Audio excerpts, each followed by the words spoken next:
Hello friends, this is Doug Batchelor. A lot has been happening in the news lately, and I thought it warranted us having a prophecy news update again. In the context of the Bible, sometimes it's good for us to look at the headlines. Now, I don't want to be the Pope's personal biographer. I know a lot of these prophecy updates have had to do with what the Pope is doing, but this Jesuit Pope has been busier in the last 18 months than virtually any Pope. So here's some things that have been happening just in the first part of the month of June that I think are very significant. You know, the Bible tells us before the end comes, before Jesus comes, that there is going to be a confederacy that will combine Catholics, Protestants, spiritualism. And we see these things happening in the news right now. For example, just on June 1st, Pope Francis spoke to almost 53,000 people that gathered in the Olympic Stadium in Rome. And these were charismatics from Rome and other places. They came together and they prayed over the Pope, speaking in tongues. Now, is it just me, or does that remind you of something else that we saw in the news not too long ago, where charismatics were praying over the Pope?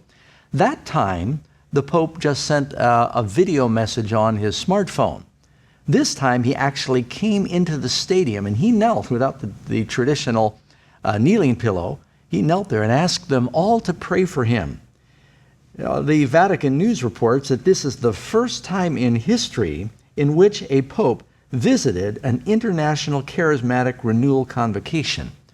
And so he came. Now, the Pope says at one time he had been uncomfortable with the charismatic movement, but evidently he's feeling a lot better about that. Keep in mind, the charismatics, it's talking about Protestant Christians and Catholic Christians that are united by their common worship of this glossolalia, the speaking in tongues, the ecstatic utterance that they call a heavenly prayer language. That was virtually unknown and unpracticed by Christians for the last 1900 years. The Bible tells us that there's going to be a unity of Protestants, spiritualism, Catholicism, and I think the spiritualism in part has to do with this Babylonian babbling that's taking over a lot of the Christian worship services. So that's one thing that happened. Now, present at that meeting, interestingly enough, was a contingent of 15 members, a delegation of religious leaders from America, and among them was Pastor Joel Osteen, who was in that group of 50,000 charismatics that were there praying for the Pope. For those who may not know, Joel Osteen is the well-known pastor of the large Lakeside Church in Houston, Texas, with thousands of members. The assembly in the auditorium took place June 1, but then on June 5, this delegation of 15 members representing religious leaders and political leaders from the United States met at the Vatican with the Pope in a private audience. Following the private meeting with the Pope and the others in the Vatican, Joel Osteen said, "It was a great honor to represent the pastors of America in the meeting with the pontiff." I'm not sure that I feel comfortable with Joel Osteen saying that he represents all these pastors from America, because I think people have forgotten what the vast gulf of differences are between what the Roman Catholics believe and what Protestants are supposed to believe. You know, it used to be that America was really a haven for Protestant values, that this country was the bulwark of safety for those Christian ideals. But little by little, that is all eroding, friends. It says in Revelation chapter 13 that the second beast in Revelation, which we believe is the United States, the one that rises up out of the earth with two horns like a lamb but speaks like a dragon, is eventually going to make an image to the first beast that receives the deadly wound that is healed, and all the world wonders. We're watching right now as all the world wonders. And you can see, even in the architecture of the United States, how little by little, look at the Washington Monument and look at the obelisk that is in the Vatican. Look at the Capitol building and look at the Vatican Dome. You can just even visually sense where the United States is gradually making an image to the beast. And now you can see that we're putting aside our values that once separated these two great continents philosophically, and everything is amalgamating now, preparing for this final consolidation. And as if our Jesuit Pope hasn't been busy enough, just a few days later, he had a special meeting at the Vatican where President Shimon Peres of Israel and President Mohammed Abbas of Palestine came to meet at the Vatican. Not only they came, but they also came with Bartholomew, the patriarch of the Orthodox Church. Boy, I tell you, if that isn't really a picture. All coming to the Vatican to talk about peace. Reminds us of that verse in the Bible that says, when they say peace, peace, then sudden destruction will come. The Pope has now placed himself in a position in just 1 year where he has become sort of an international peace broker. Very interesting. In fact, let me read you one newspaper reporter's take on this. The three leaders, joined by the Orthodox Patriarch of Constantinople, Bartholomew I, heard Christian, Jewish, and Islamic prayers from cardinals, rabbis, and Muslim imams. The 2-hour meeting in the Vatican Gardens included prayers from the Old and New Testament and the Quran that were read and chanted in Hebrew, Arabic, English, and Italian. Now, that's the first time that prayers were officially offered, reading from the Quran in Arabic to Allah in the Vatican. Is it just me, or are things happening? In fact, a lot of people have always wondered, how will we get this confederacy where there's this one world religion compelling everybody to worship a certain way in the last days? How do you get 1 billion Muslims to be able to work in harmony with Jews and Protestants and Christians? Well, you have your answer now. The Pope knows how to bring them all together. And that's just what prophecy told us is going to happen. I know I've shared this with people several times before, but that quote from Great Controversy, page 588, keeps coming back to mind. Let me read it to you again. Through the two great errors of the immortality of the soul and Sunday sacredness, Satan will bring the people under his deceptions. While the former lays the foundation of spiritualism, the latter creates a bond of sympathy with Rome. The Protestants of the United States will be foremost in stretching their hand across the gulf to grasp the hand of spiritualism. They'll reach over the abyss to clasp the hands with the Roman power. And under the influence of this threefold union, this great country will follow in the steps of Rome in trampling on the rights of conscience. You know, I see that confederacy taking place between Protestantism, Catholicism, and spiritualism. You know, one of the big movies, it's still in the theaters right now, is called Is Heaven for Real? Based upon this boy that survives a near-death appendix operation and comes out of that saying that he's seen people that are dead and he's communed with them. Talking to the dead, that's what this spiritualism is all about. And here you have Catholics and Protestants all embracing this concept. I mean, what else does it mean when the Pope has the power to declare two former popes to be saints that can be prayed to? Isn't that about praying to the dead? And we saw that just happen last month. And so there's an ongoing march that seems to be taking place. You know, this reminds me of a couple of books that came out a few years ago. Here's one called A House United by Keith A. Fournier. Talks about evangelicals and Catholics together, a winning alliance for the 21st century. And in the book, the whole book really leads up to a preamble of an interesting document that was prepared for the third millennium called Evangelicals and Catholics Together, the Christian Mission in the Third Millennium. This lengthy document was signed by hundreds of religious leaders.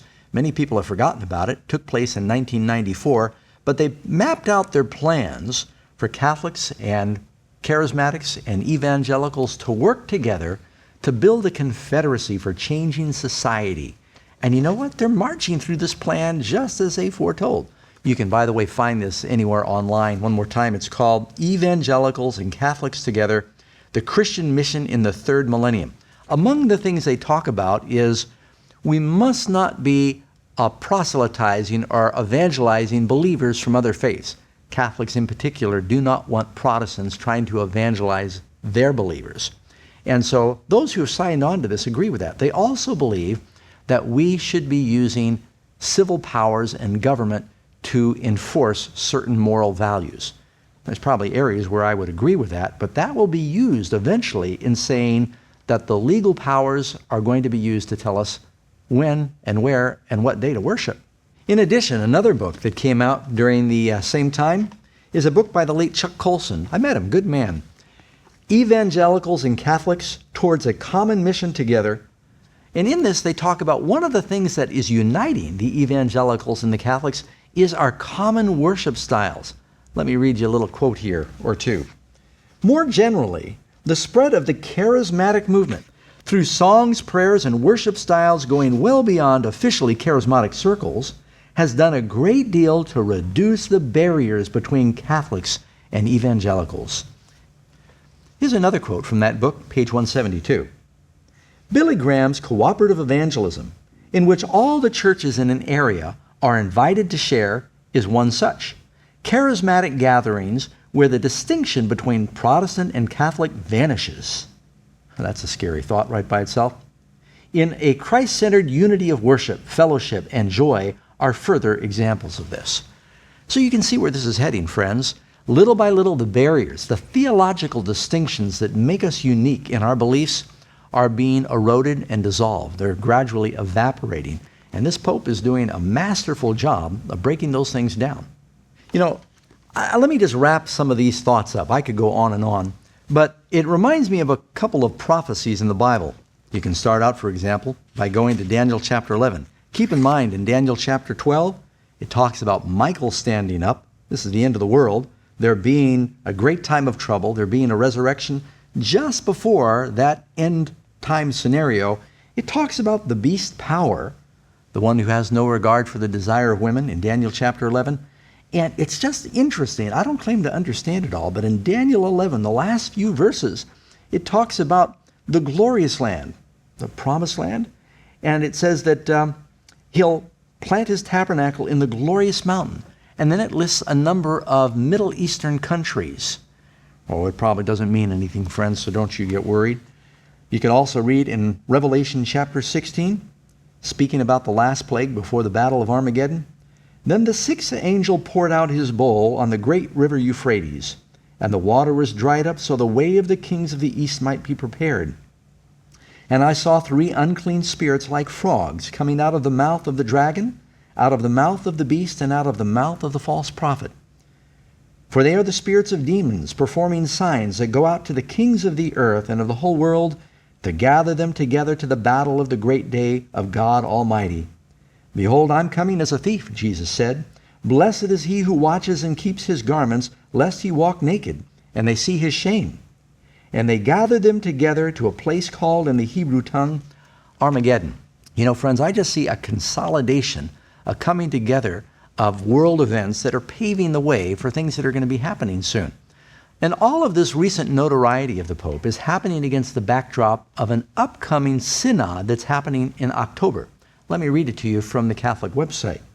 Pope Francis has called for an extraordinary General Assembly of the Synod of Bishops on the theme of challenges of the family in the context of evangelization. The Vatican has announced this synod, which will take place at the Vatican October 5 through 19, 2014, is a means through which the Holy Father wishes to continue the reflection and the journey of the whole Church with the participation of leaders from every corner of the world.